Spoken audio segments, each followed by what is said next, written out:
just let's do the right thing so that we won't have to be burning our speakers, we won't be burning our amplifiers, because what causes all this thing is poor matching activities.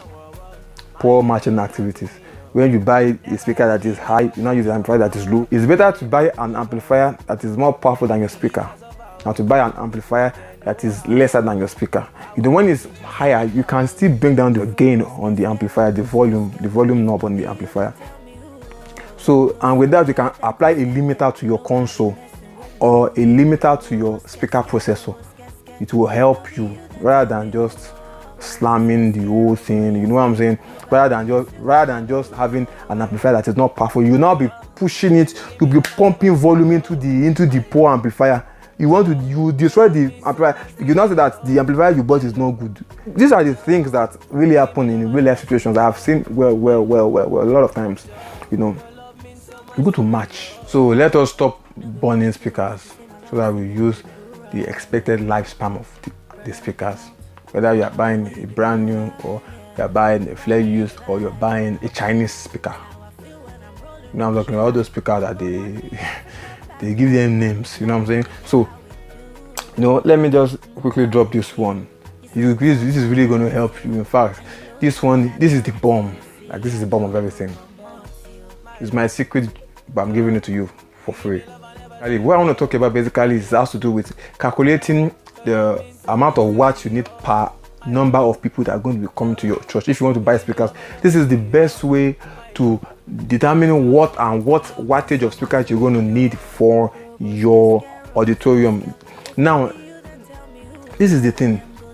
If you are expecting 100 people in a hall, if you're going to ask me, how many watts do you need?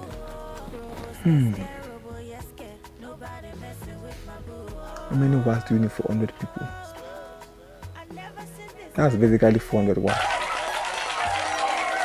For the sub of 100 people, you need 800 watts times 2 of it. You're wondering what am I doing? Don't worry, you understand very soon when I drop the bulb.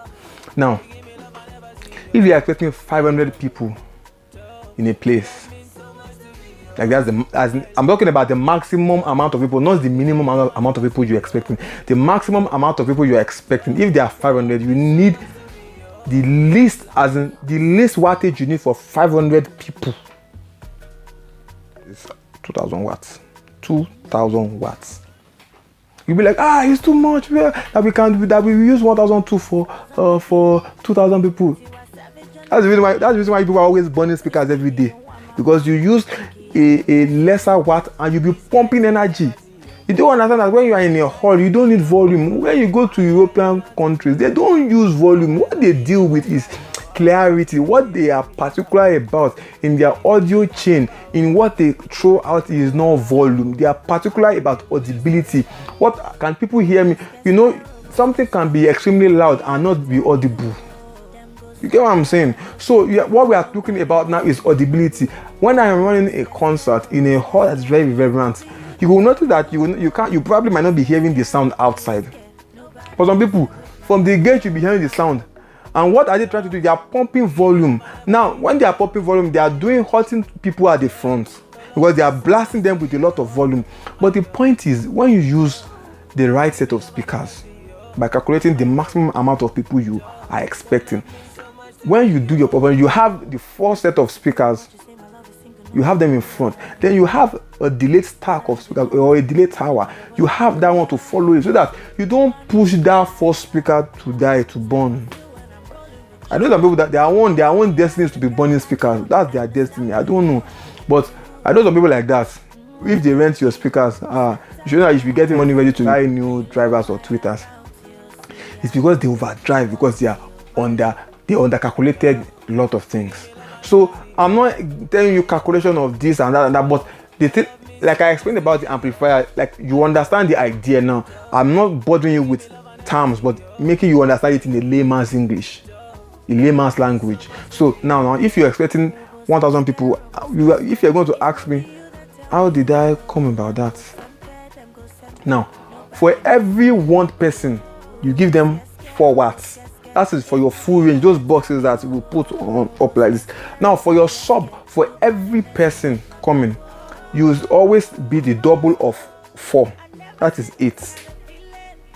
If your top is doing 500 watts, let your sub do 1000 watts. You know the reason? The reason being that a speaker can travel farther than a subwoofer. So you need more energy per distance of the low end. You need more energy when it comes to the subwoofer to travel farther than the speakers. You can have a full range speaker and the speakers can travel distance if the tweeters are designed to throw far distance. If they are narrow tweeters, they throw farther than wider speaker. So a subwoofer is an omnidirectional speaker. So it has more width than directivity. So for you to get more volume to move farther, you need more wattage, more energy. You need more strength for the speaker. Yeah, that's the word. You need more strength for the speaker. So okay, let's say your full range is throwing maybe your full range is 800 watts. I'm not saying this is the distance, but I'm just saying, let's give an example of your speaker is 800 watts, your full range. Let's say it travels as far as maybe 20 meters. Your subwoofer cannot go more than probably 5 meters. I'm talking of single box now. And now, if you now have more watts, you'll be able to move farther. Because directivity gives long distance. A wide dispersion gives short distance. That's why I see that low frequencies, they travel lesser than high frequencies, because high frequencies are narrower. High frequencies are narrower, so they can move further. They are lighter, so they can move further. But low frequencies are heavier, so they can't move further. So what am I trying to say before I scatter your head? Finish now. So if you are doing 1000 people, 1000 people times 4 is 4000 watts. So the minimum you should start for 1000 people is 4000 watts.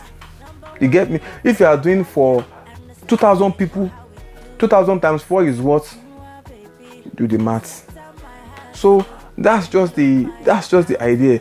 Now you're looking at it that how can I be driving a speaker at 4000 watts? You can have series of 1000 watts of boxes that you now do a delayed stack, or you can have a series of 2000 watts if you're having a lot of people. If you don't have a line array, you can have delayed speakers.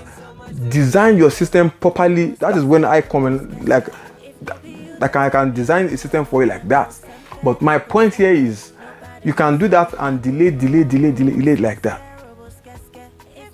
So you are not pushing volume, you are giving audibility, clarity. That's the point. So your subwoofer will not be disturbing everybody but everybody will feel the depth without it being too noisy.